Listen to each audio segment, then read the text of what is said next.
ఇదిగో పప్పర పనసకాయలో same orange లాగా అన్నట్టేగా చిన్నదిగా అంతే.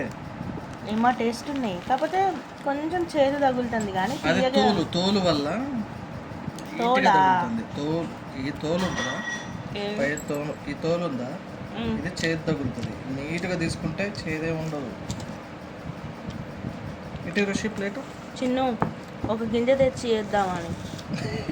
నేను వేసిన గింజలే. నువ్వు వేసిన గింజలే మళ్ళీ ఇప్పుడు ఆడ నుంచి తెచ్చి. అసలు ఇందులో ఒక్క గింజ లేదు. ఏది గింజలు లేవు అసలు ఇందులో. మరి నీకెట్ట దొరికినాయి ఆ రోజు గింజలు? మరి అప్పుడు నేను వేసిన దాంట్లో గింజలు ఉన్నాయి, ఇప్పుడు ఎందుకు గింజలు లేవు అర్థం కావట్లేదు. చూడు ఒక్క దాంట్లో ఒక్క గింజ లేదు. ఆడ చూడు, చూడు తీసుకొని ఇది తీయాలి. ఇది కంప్లీట్ అయి తీసేస్తే తీయగా ఉన్నాయి, టేస్ట్ ఉన్నాయి. అసలు ఇవి మొన్న మా కస్టమర్ ఇంట్లో తెచ్చినాము, ఫుల్గా అసలు. కానీ అట్లా లేవు. ఒక్కొక్క తూనో చూడు ఎంత ఉందో, ఎంతలా ఉందో చూడు, ఎంతలా తూనో. జ్యూస్ చేస్తే చేసుకోవచ్చు, బాగుంటుంది. జ్యూస్ అయిన చేసుకోవచ్చు. చెత్త అంతా పక్కా పెట్టి అంతే నీట్గా ప్లేట్లో నీట్గా ఉంచు.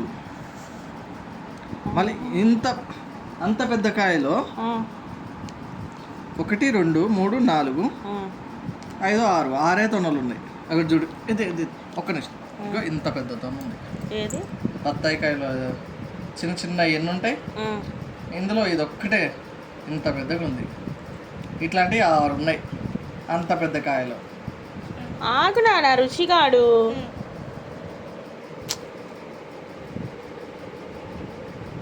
అయితే వీటిని పప్పర పనసకాయలని ఎందుకు అంటారు మరి?